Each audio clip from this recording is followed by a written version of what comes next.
So when you're making a garment that you want to use as a test fit toile, there are quite a few stages you need to go through. It's not a quick process, so it's only worth doing this if you really want the thing to be, it's going to be a special outfit, in my opinion, unless, you just enjoy this process. I just wanted to show you what I've done to my pattern pieces. So this is the Gertie pattern, and I've traced it off, and the grey line in the middle here is the original pattern tracing. So this is I used the size 8. This is the back bodice piece. And then what I've done is I've added 3/8 of an inch all the way around on top of the original seam allowance. So this pattern has a 5/8 of an inch seam allowance, as most commercial patterns do, but I've added an extra 3/8 to bring this up to an inch. And the red line shows the stitch line. So this is where I'm going to actually sew the pieces together. But I wanted to mark all of these because, one, if I mark my stitch lines, it makes my sewing a lot more accurate when I actually come to put the pieces together. I'll transfer everything that's on here, gets transferred onto my fabric. And it also means that I can see that I've got this extra kind of inch seam allowance. I'm not changing the position of the seam line. I'm not adding 3/8 and then moving this out. I'm still sewing on the correct place. I'm just making my seam allowances that bit wider so that if I need to fit this garment and take some room out, I can do that I've got more room to do that here without eating so much into my seam allowance that I risk that the whole thing comes to pieces. So that's one thing that it's really worth doing. And the second thing, and this is the most important, and you'll see why these become so important in a second once, or later rather, once I've actually sewn this garment up and I've got it on, is that I've marked this grid onto the paper. So this vertical line is the lengthwise grain, but I've moved it. This is the original grain line that's marked on the pattern, and it starts and finishes here. But what I've done is moved it and added an extra one to the longest piece on the pattern. So for most bodices, that's from the high neck point all the way down to wherever your bottom piece comes. And then on top of that, I've added 2 crosswise grain lines. These are positioned, one at about the cross back, so somewhere between the bottom of the armhole and your shoulder, about halfway, and the other is positioned above your waistline but below where your kind of bust would equivalently be on the front. So you want it below the armhole, and I've put mine, 2.5-ish inches up from where the bottom of my pattern is. These lines become absolutely critical when we come to assess fit. So these are the ones that you need to add. Similarly, on the front bodice, I've done exactly the same thing, but with this one, it's I've again put the front line in exactly the same place, so the longest point on the bodice pattern piece, and then my crosswise grains are the bottom one's slightly higher up. So this one is at above where the high figure point's going to be, so above your apex. But out of the way of the armhole, and then the bottom one is above the waist but somewhere in between those two, so you want to kind of clear the breast tissue with this line.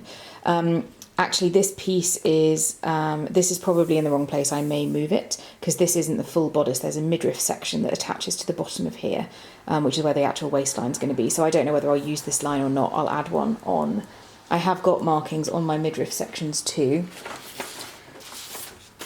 So this is the front midriff piece, and I've added on, this is my vertical line. I've put 2 on here because I'm not sure how this is going to fit, so I've just given myself a few more reference points. And then I've put one in kind of towards the top, and then one here with the waistline is going to be kind of broadly where this red line is. So again, I may move these depending on how it looks in the final version, and they've done the same on the back. And the only other piece I've done so far, I've not done the skirt yet, but you want to do the same thing, is the sleeve. And with the sleeve, I've got a vertical grain line going bang down the middle in line with where the shoulder notch is.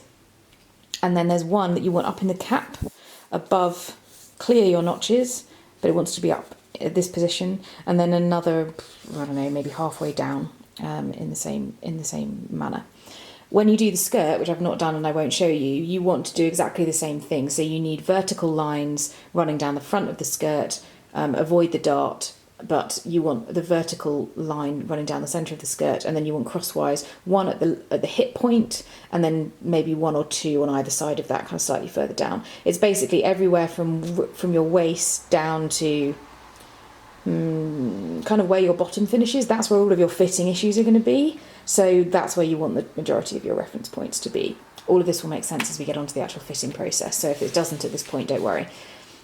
So now what I'm going to do is transfer all of these pieces and markings onto my calico fabric or muslin if you're in the US, and get ready to then cut those out and sew them. But I'm just going to show you one other thing to be aware of first. I just wanted to show you what I do to my fabric in these situations. So this is just normal muslin calico. It's nice and cheap, it's very stable, and it's really easy to mark up and work with when you're fitting, so it's great. The one thing you want to check though is that your fabric is hanging true. So when you get your fabric, this is a big piece that I'm just showing you the corner of because I can't fit it all on camera, and I've actually done this process on the floor already, but I'm just going to talk you through it. So take your one, when you kind of remove your piece of fabric from the bolt, make sure you rip it on the crosswise grain, so just snip and then rip it on both edges, because then you know that this line is true to the grain of the fabric and you haven't cut it wonky. So make sure that you've got a ripped line on both edges, because it means this process that I'm about to show you is much easier. Then you want to get your fabric and get your selvages and line them up all the way along the full length so they're completely lined up with each other. Smooth out your fabric on a flat surface, and then you want to check that your seams, your two layers, line up all the way down the side and the bottom. What normally happens when you first do this is that I've just done this and it happened twice to me. So you lie it down and you get these lined up, but this looks a bit like this. So your edges don't line up at one end. They may well do at the top, but they start to kind of come apart down here. You don't want that, because it means that your grains, the grain of your fabric, the actual warp and weft fibres have gone wonky at some point. To fix it, all you do is get hold of just one layer of your fabric, not both, the bit that, whichever one's on top, and you want to grab hold of the other end but on the bias point, so the opposite corner, and just tug it, and it will help realign all of your fibres. Lie it down again and just do that until you get to a point where your fabric's all trued up and it's nice and straight and hanging and lying flat. If it doesn't true, you can wet it. I've heard that helps, and it helps be able to manoeuvre your fabric a bit more, but obviously then you have to wait for it to dry, and if you're anything like me, you're impatient, so just keep giving it a tug. If you really can't true your fabric and these will never line up, I'd advise trying to cut another piece, because you really need it to be all hanging completely true in order to get a real sense of what the fit's really doing when it's on the body.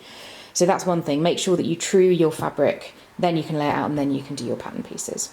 When you do your pattern pieces, make sure that they are completely flush with your grain line. So say I'll use my midriff piece because it's nice and small and I can fit it on this view.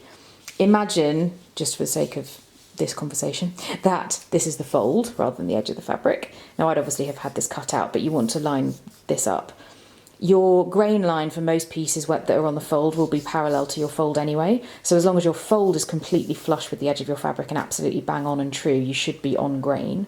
But if you're not, and it's not on the fold, so imagine this is the other midriff piece which isn't on the fold and it's going to be somewhere out here. This is an empty, this is two pieces. You want to make sure, do it properly, you want to make sure that your lengthwise grain, so which is this line on this piece, and your selvages are completely parallel all the way along. So measure this distance and measure this distance and make sure they are the same, and pin it in place so that it doesn't shift. Because again, it's really, really important when you're doing a fit garment where everything is about how your fabric's hanging, that you get these bits accurate. So whereas I am often a little bit not maybe as sort of concentrated as I should be on these things, for these sorts of things where I'm trying to get the fit right, I spend the time making sure that all of everything is lined up and as it should be. So you want to get all of your pieces cut out and then transfer everything onto them with carbon paper is really good, or if you've got an invisible marker and you can do it that way.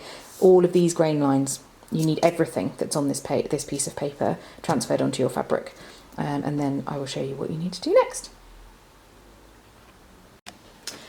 So here are my thread basted pieces. So everything is thread marked. So this is the bodice, and you can see that I've done all of the markings in just a big basting stitch. These don't need to be tiny stitches. It's actually a very quick process. It just took me about 10 minutes to do all of my pieces. And then with normal stitch length, I've stay stitched all of the curves other than the sleeve, because this dress is going to have sleeves. So I don't want to do that because it will restrict that particular part of the dress. I've done this to everything. So all of my pieces are beautifully stitch marked.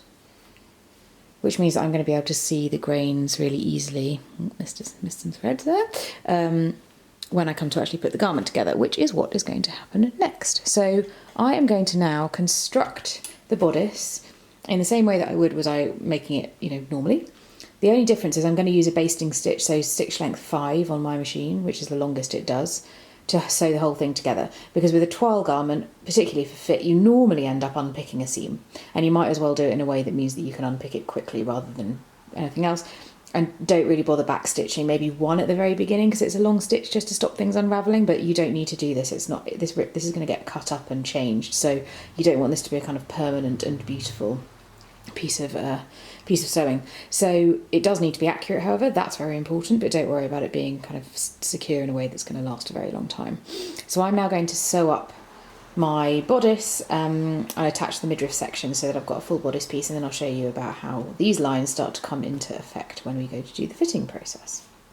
I've now got the bodice on, and I'm looking into into a mirror so that I can see, but then you can also see what I can see, which is why this is a slightly odd thing, and you can see me twice. Hello. If I stand just here, I think we avoid that problem, but I wanted to show you as I do this. So there are definitely fit issues with this toile. So I've cut down to the stay stitch line so that I can see what the neckline's really going to look. It's too high for me. It needs to come down a good 1.5 inches to be just below where my collarbones finish. I think it just feels a bit like it's trying to strangle me at the moment. And the biggest issue there is that it doesn't do up at the back. Fine at the top, not so fine at the bottom. And what I have done in the past is think, okay, well, it doesn't do up at the back, which means I need more fabric in the back because, obviously this isn't closing. But actually, there's a load of other stuff going on. And what I learned in the course that I did is that it's important to start at the top of the garment and work your way down. At this point, this is where these lines come in so useful, because I can instantly see that there is a problem with the fit across the bust, and this needs a full bust adjustment. But actually the lines just show me what to do. I don't need to worry about what kind of adjustment I'm doing. I'm just doing what I need for my particular fitting issues. Good fit is where your fabric is hanging absolutely plumb straight on your body. And therefore what these lines are doing is showing whether that fabric is doing that or not, because they're thread marked in, they're mimicking exactly what the fabric's doing at any given point. So they are showing me exactly how the fabric's hanging, whereas normally it's disguised unless it's got a really obvious, stripe or something. But obviously this toile fabric has not. So first things first, there is clearly an issue here. This line should be parallel to the floor. So it should be hanging absolutely straight, and it's curving up quite a lot. Similarly, this line is doing the same thing. These two at the front are actually okay, but if I turn to the side, you can hopefully see that this line, this side seam, is, I'm going to trace it with my finger, is doing this. So it starts here, and at the bottom it's a good, 1.5, 2 inches further forward than it is at the top. That should be hanging absolutely plumb straight.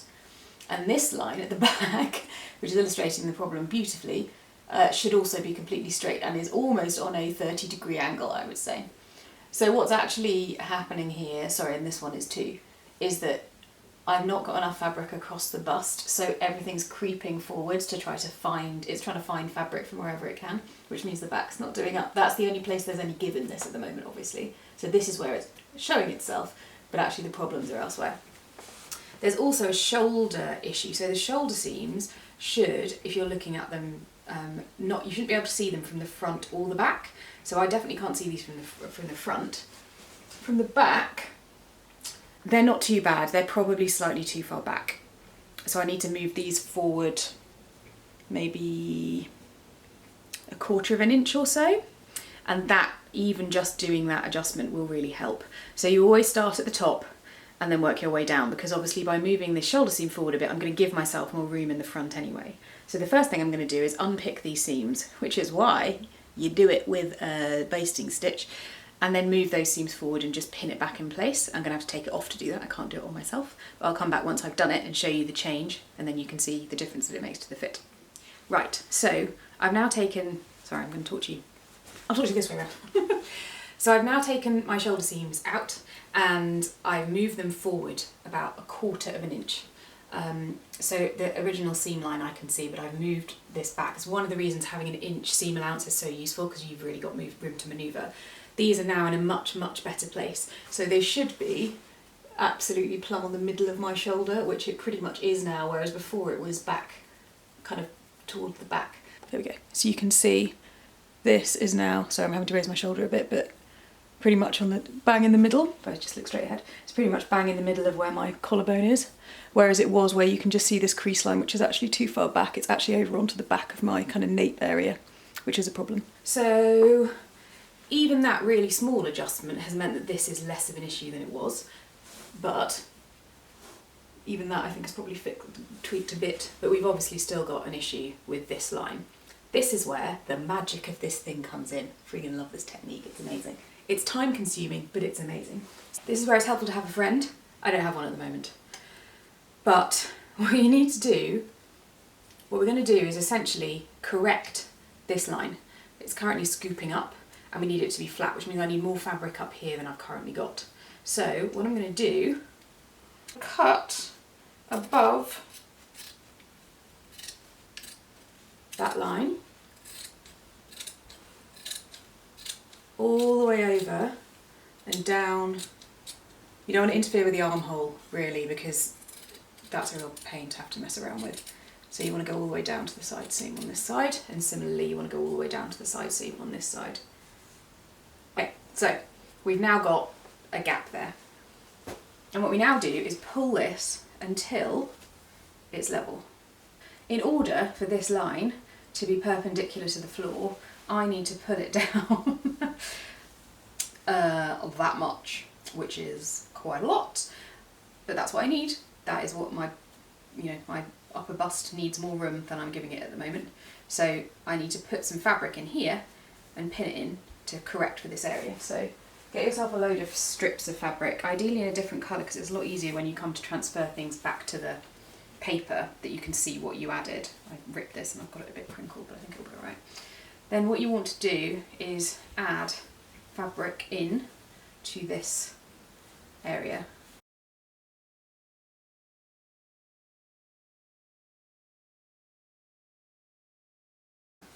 Okay, so that's helped a lot.